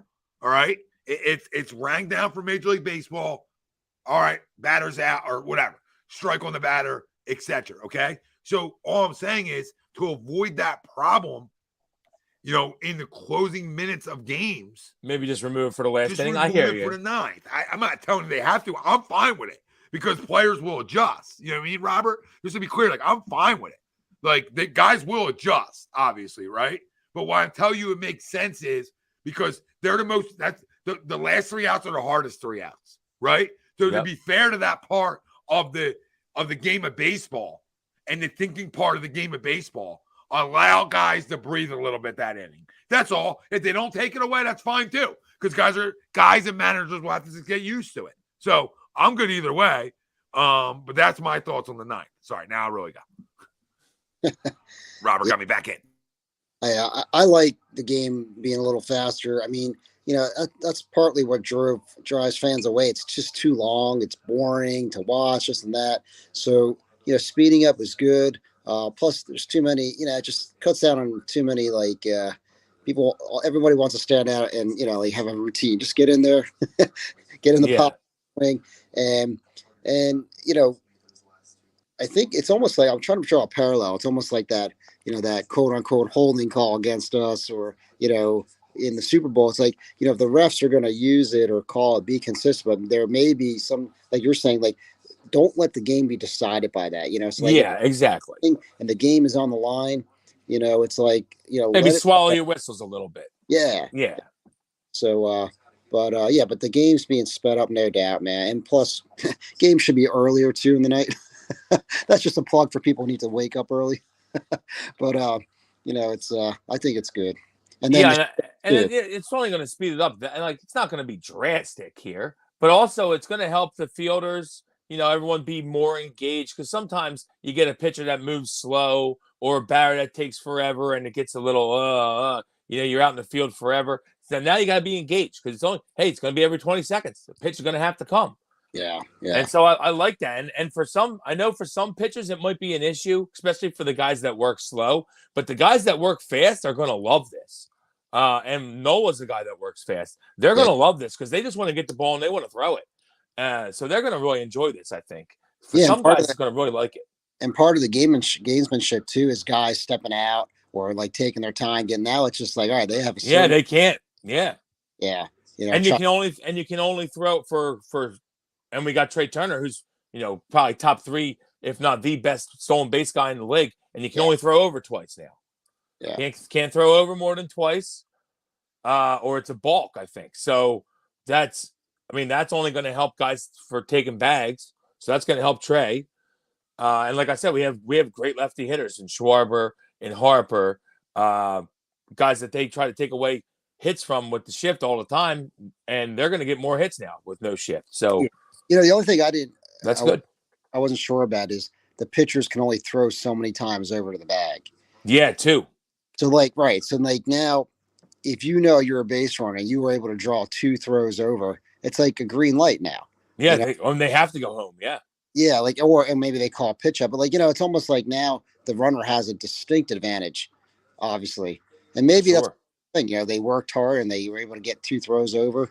It definitely is going to change the game in some crucial innings where, hit and runs are in play or things like that, where you want to advance the runner. So, it'd be interesting. Yeah. And they are still doing the man on second extra inning rule, which I know there's some people that are totally against it. I'd prefer it not to be in, I would say, but I'm not totally against it. I understand they're trying to eliminate the 16, 17, 18 inning games that they were having for a while there. So I get that part of it. So it's not too big of a deal. I don't like the fact that you can win a game without getting a hit, just moving the guy over and hitting a sac fly. I don't like that, but you could say that both teams could do that though. So, right. But that was probably the only rule that they still had that wasn't really in a new edition, but they were thinking about removing it and they didn't. So that maybe is the only newish, you could say, rule that I don't agree with. I like the fact that they removed the shift. I like the fact that they speeding the game up. I think I like all of them, honestly. The big bases, I don't know. I guess it can eliminate some guys stepping on guys' feet on first and stuff, which could help. And maybe a little shorter of a distance for stolen base guys, which I guess helps. But besides that, I don't think the big bases are a big deal. Yeah, no, I don't think so. Unless for some weird, odd reason it starts to develop some new type of injury. Yeah, who knows? Or you see, more balls are going to hit bags now because they're a little bigger, which I don't think that's going to be a case, but who knows? Yeah, and I don't think I know back to the Phillies. I think a lot of the changes actually really helped the Phillies too. Yeah. Obviously we were saying about the DH last year. Obviously the DH ended up being huge for us last year because without it, Harper doesn't play for the majority of the season. Yeah, exactly. I get there. Yeah, right. Yeah, and so now that's still in. That's still going to help us this year for when he comes back because he won't be able to play the field for the first couple months. So that'll be great. And then obviously we have a bunch of good hitters, and we have J2 who once Harper's back in the field can take some time away from catching and still be in the lineup, which is great. Right. Yeah. So that's great. And then now the switching and the throws over and the bigger bases help the stolen bases, help Trey Turner, help our lefties. I feel like if anything, all the rule changes have benefited the Phillies maybe more than most teams. So I'm all for it. Speaking of JT, did they? Who was the backup last year that always did pretty good? Garrett Stubbs. Yeah, did they keep it, maintain it? Yes, they did. Yeah, it's good. And I like him. Yeah, brings good energy, you know. Yeah, absolutely, great energy guy, and he's a good catcher. Maybe hit a little bit over his head last year than he probably would because he was hitting great when he played last year. I feel like, but he's a good catcher, and he brings a little pop. And he definitely has that excitement to him. He definitely brings the energy. Yeah, no doubt. Yeah, man. There's a lot of reasons to be excited, man, and it's all good. It's and it's like hopefully the excitement and the energy from last year carries over, and we get started fast and just keep it rolling. Absolutely. That's what I would love to. Hopefully, we're not everyone's talking about treading water while Harper's out. I don't want to tread water. I'd like to be playing really good baseball. And then we're adding. Oh, by the way, our best player's coming back, and we're already a really damn good team. That's what I would like to be. That's what we're hoping here. Yeah. 100%. Now I wouldn't be too upset if we're like a 500 team when he comes back, but I think we're better than that, even without him. Yeah, I really do, and I'm going to be curious to see. Bryson at second for the full year. I think he'll be fine defensively, and I'm looking to see his offensive game take the next step. I feel like he had some big hits for us last year, but he struck out a ton. Yeah. Just be more consistent in putting the ball in play, I think, for him. Yeah, and I'm wondering too, him being at second, which I believe is his natural position. He's more relaxed, and he can just kind of focus more on his offense and work on that. It's like interesting. It's like when Kingery was our second baseman, and then they started moving him around, and I think that really messed him up. And then obviously, I agree. He's had his issues, and he's never really found it after that. Yeah, but he was 40-man. I agree with you though. He was a guy that you thought sometimes they start moving these guys around too much, gets in their head. Yeah, no doubt. I mean, obviously they learned their lesson, but I think he hasn't. I mean, he's in a non-roster invitee, right? So I was gonna say, yeah, he is still in the Phillies. He's still around. He's in camp. Who can? Scotty's jetpacks. Yeah. You know what? They got a lot of depth there. That's the other thing I meant to say is like, we got a solid team coming in, and then when they have to make decisions for the bench, I mean, it's almost like not that they couldn't go wrong, but they have a lot of ways they can go.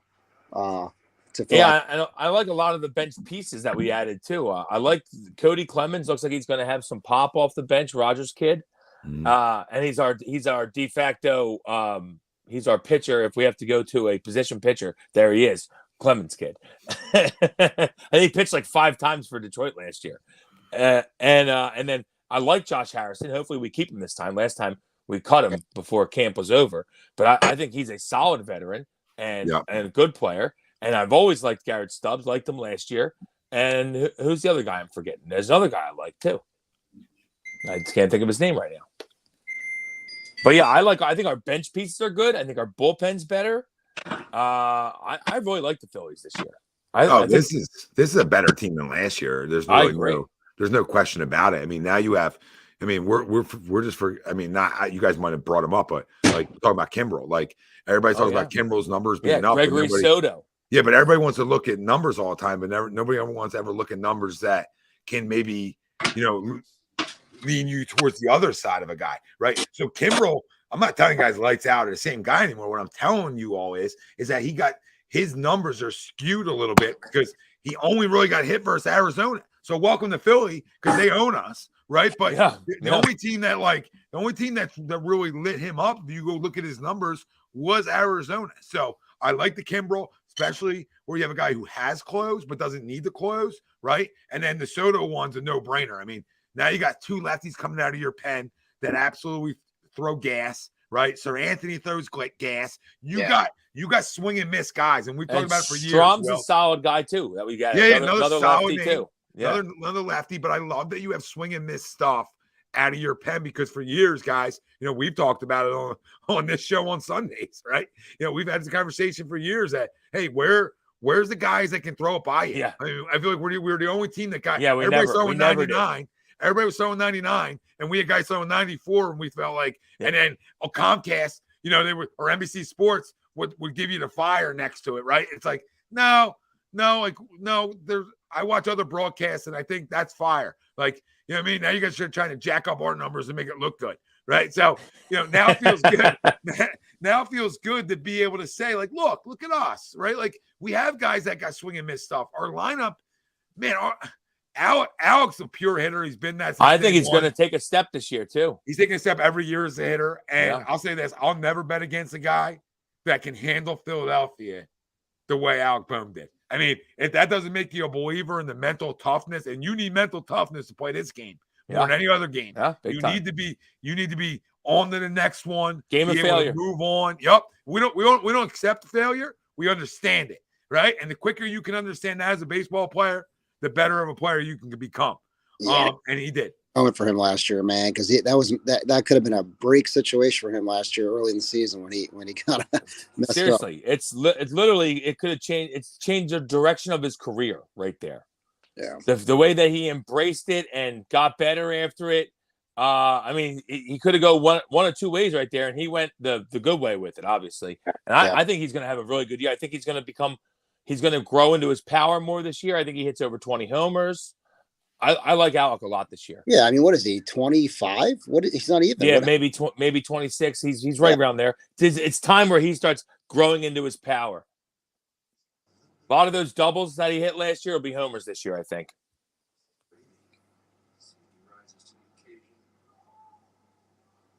And I really think that Nick's going to have a much. I know he had. It was a weird year. Like this point last year, Nick wasn't even signed yet. We're already 2.5 weeks into spring training. He wasn't even signed yet still. So he got barely any spring, new city, new house, like getting used to everything. So I'm not making excuses for the guy because he didn't. I mean, I don't think he hit a ball hard the last 2 months. But I really think that Nick's going to have a much better year. This is a guy that's been a professional hitter his whole career. He's had very good seasons. I really expect him to have a much better year comparatively to his career numbers. Well, and look what he did last year in the postseason too, right? He did have a big hit for us. I think it was in the St. Louis series early on, but he never let it affect. The guy's not known for his glove anyway, right? So, but he never let it affect his defense, and that tells you a lot about a guy's character too, right? Nick's been very quick to say, when he was questioned about, "Are you a leader?" He's like, "How am I?" This was back in Cincinnati, but he's like, "How am I supposed to answer that?" Ask the people around me if I'm a leader. Like, you know what I mean? Like, I don't know. You can only lead by the way you go about your business, right? And it said a lot to me about him that, hey, you're resilient, and you did make big plays for us that, help us beat St. Louis, help us beat Atlanta, right? I don't know if we win those, how those series end up in the Atlanta series, if that ball gets by you. Yeah, it's 100%. So, yeah. I don't say I'm proud of pro athletes much, but him and Alec are the kind of guys that I feel you can root for, even though there was a period of time last year, maybe the whole season, that I thought like Nick guessed every single pitch. Like Nick stopped reacting and Nick became a guesser, right? And that's when he got himself into a lot of trouble. Yeah. True. I'm excited. I know we still got a couple weeks here for Phillies, but I'm excited.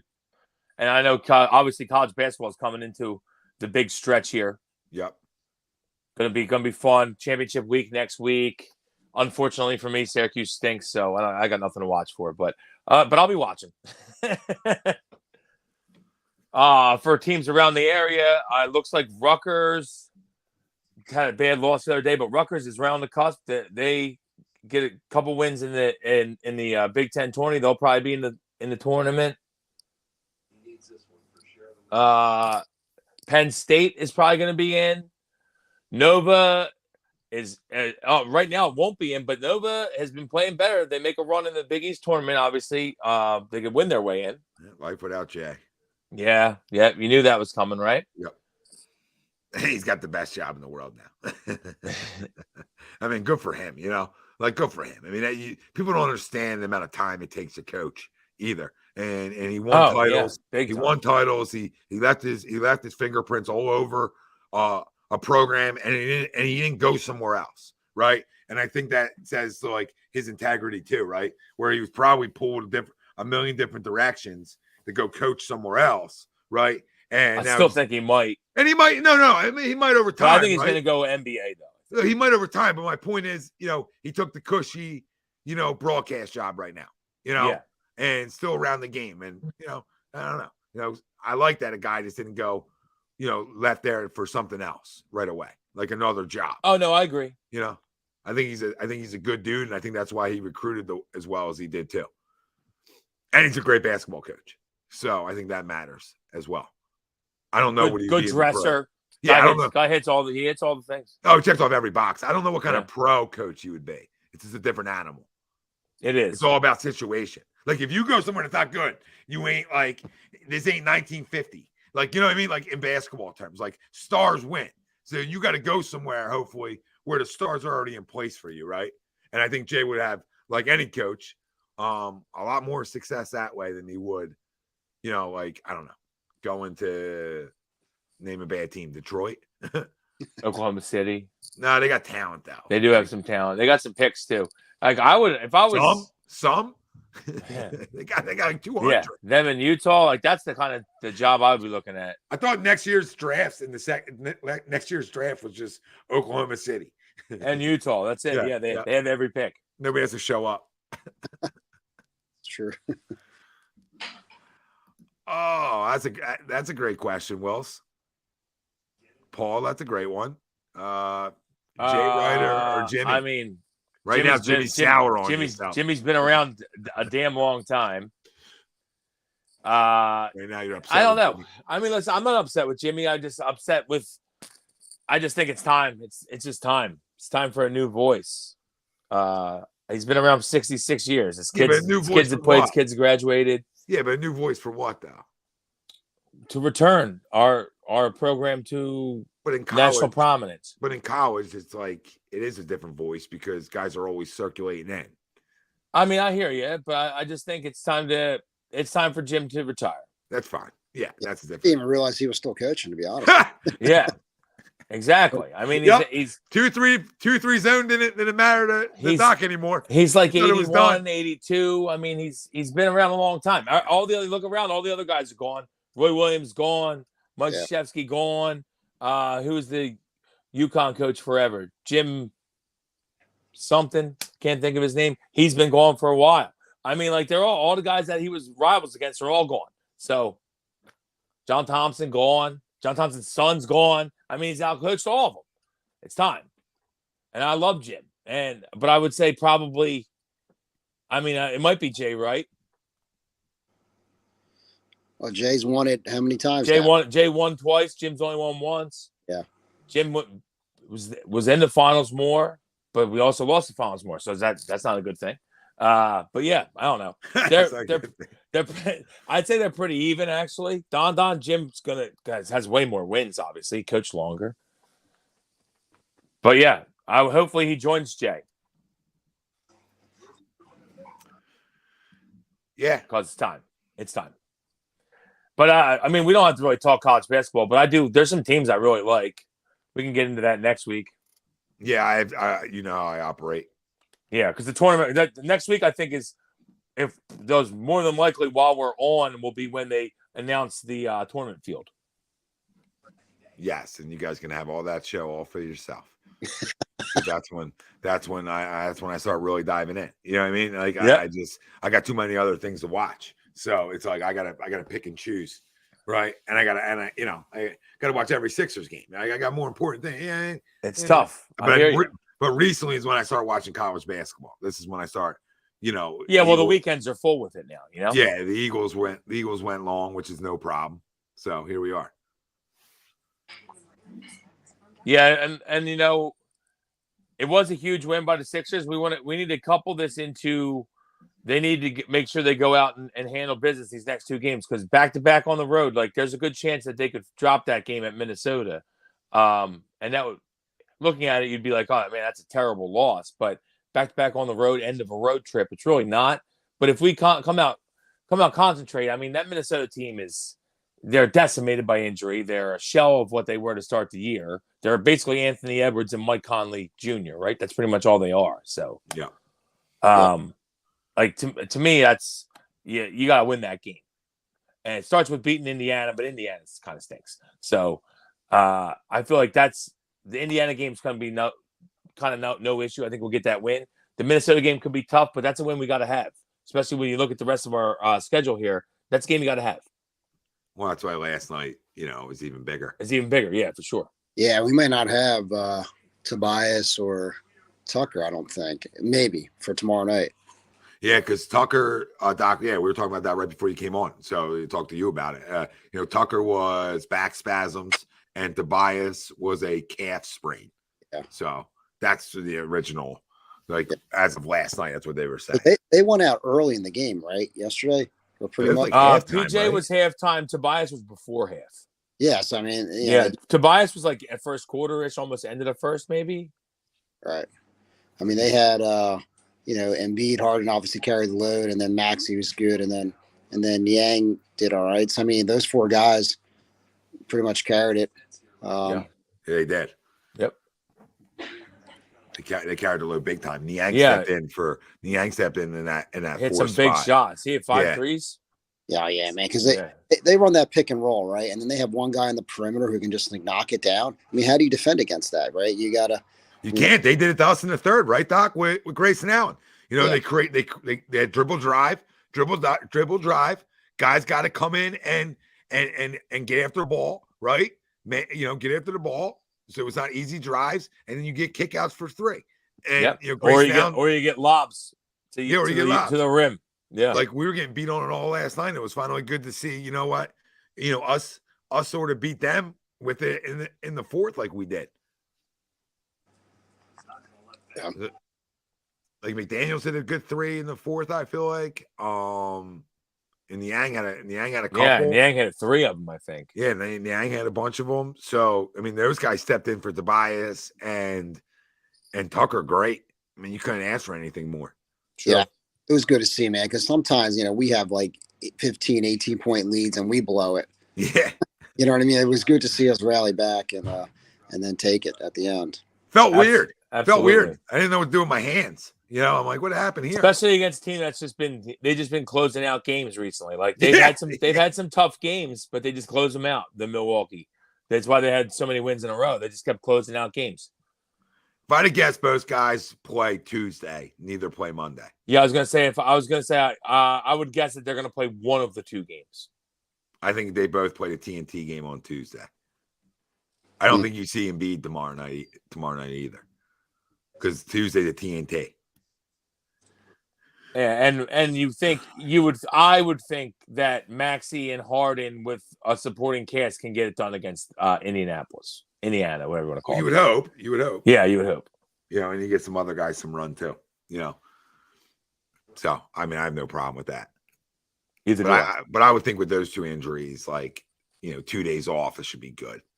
You would think. Yeah. I don't know how big. Toby could be a minute. Yeah, Toby could probably be another minute.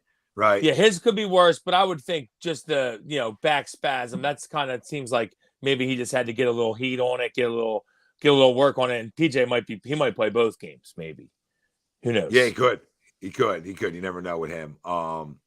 And Robert, I agree. I mean, but Giannis got all the calls last night, which is the way. I actually feel like that was maybe a block, but the one before that was egregious. I don't think he even got touched. Well, the reason I have a problem with the one they reviewed was he lowered shoulder. He did lower shoulder, but it seemed like Joel wasn't in front of him fully. Like he kind of got him to the side. He wasn't, but he still lowered the shoulder, so it should be a no call. He did. You're right. My point is that's a no call then. That's not, you know what I mean? But I think that one was ticky-tacky. It was almost 50-50 because like you said, he lowered his shoulder. But to me, there was 2 or 3 others that were egregiously bad. really bad. And I was like, this is awful. And I don't usually like to complain about the refs, Yep. but man, it was egregiously bad.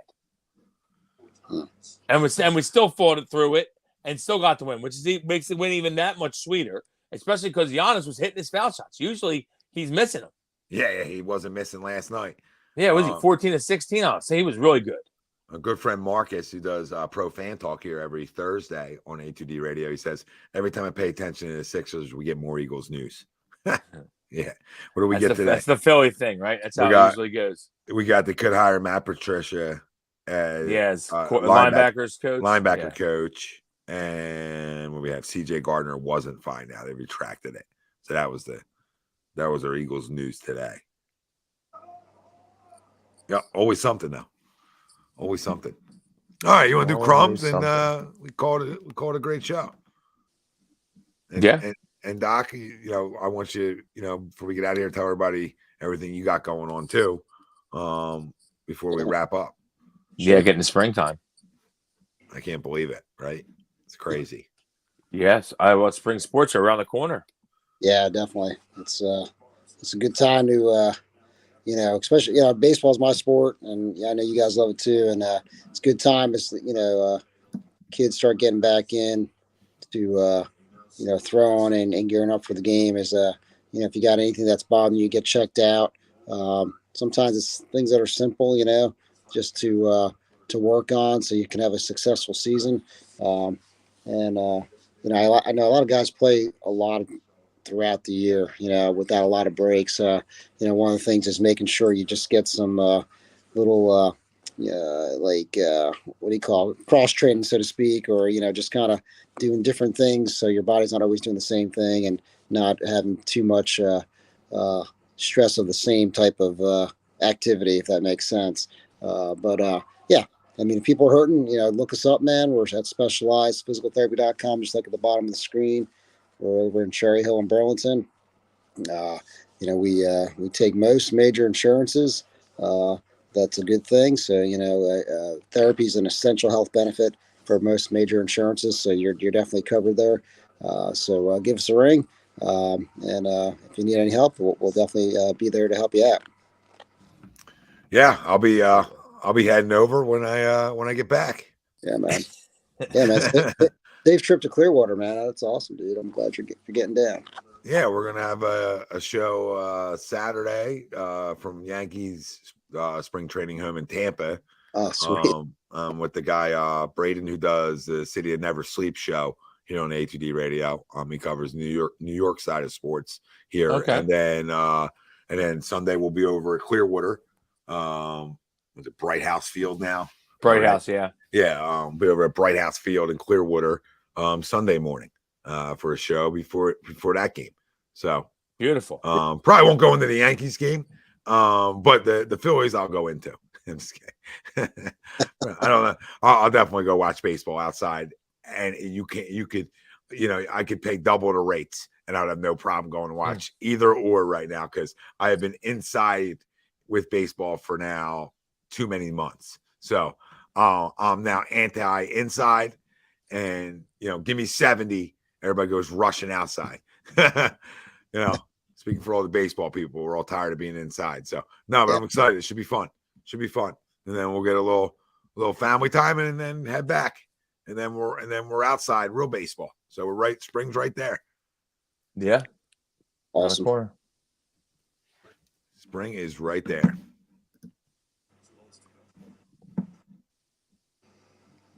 Yeah, CJ's a free agent. Yeah. Yes, he is. Yeah.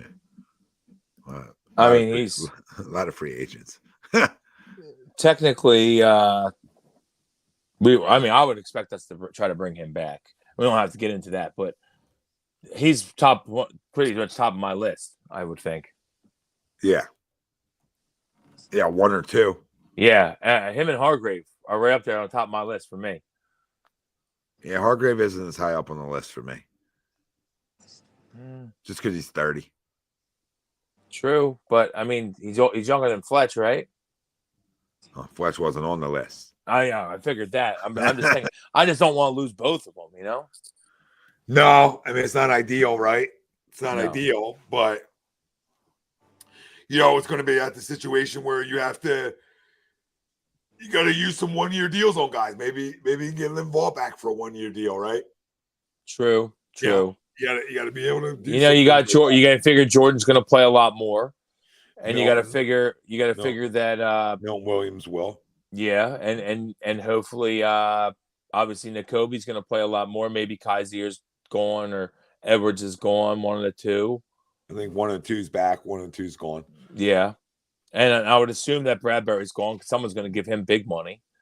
Yeah, Bradbury was gone the second he had to say that in his presser before the Super Bowl. So yeah, that's true. He was going in my book already. And then I would assume that I would be fine with taking a corner high to replace him, or sign a guy in free agency if you can get a guy cheap. Oh, you trade Slay too? Yep. Okay. I'm good. Hey, listen, older corners in this league don't do it for me. There comes to a point where we got shelf lives. All right? We got shelf lives. His numbers and everything speak to him not being the level of corner he was a year ago today. That's just factual. Our eyes tell it too. So if I can get something back, I'm with you on that. Move on from the contract and get younger in my secondary. Like if I got a pass rush like I have, because I still got my ends who can get after it, right? So if I got a pass rush like I have, I got to go get younger back there then. You know what I mean?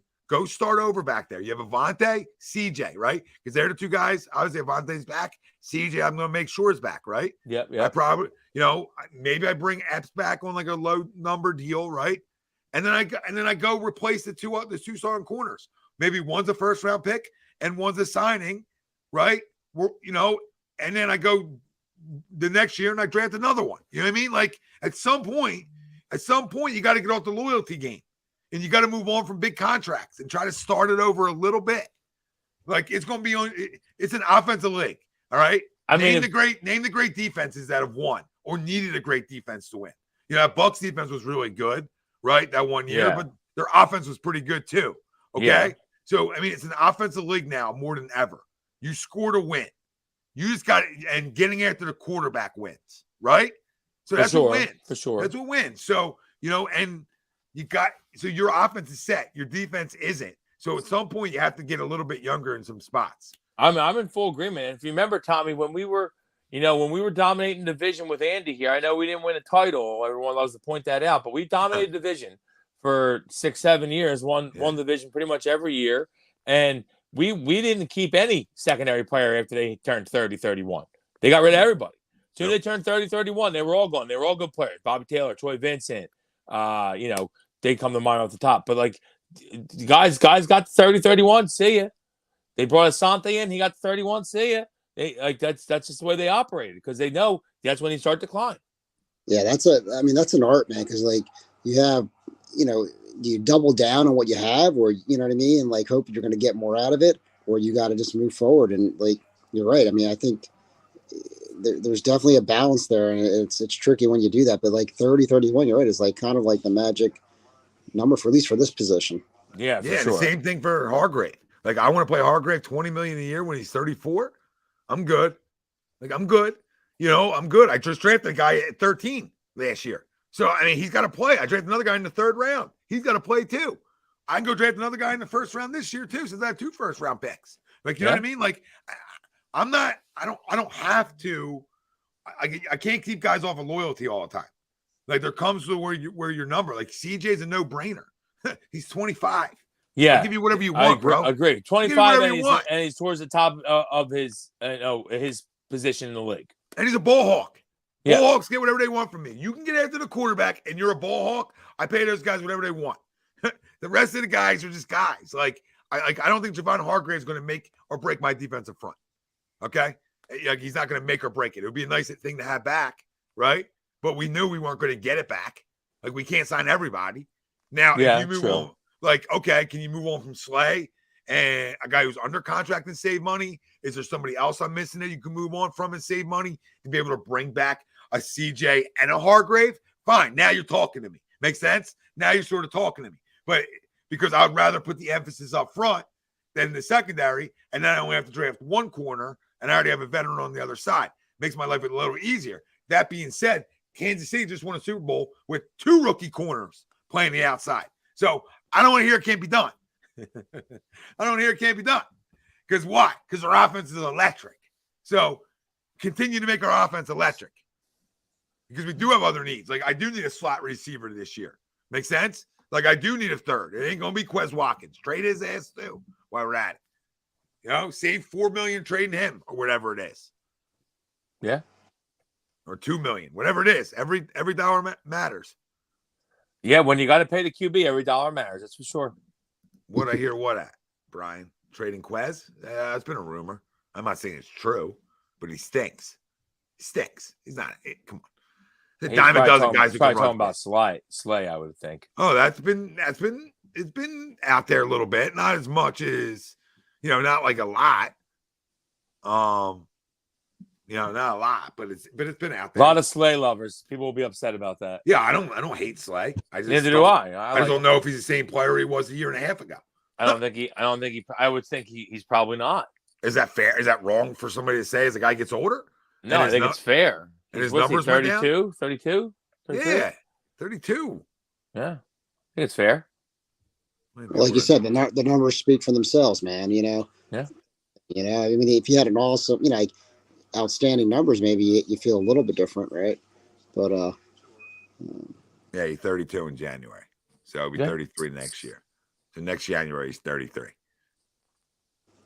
We can't get that money off our books. Getting up there. Yeah, like to get that money off my books. Not a shot at the guy. Just would like to maybe start over there. All right, guys. Great show. Yeah. Great show. all right, man. Thanks for jumping on, Doc. Yeah, thanks, Doc.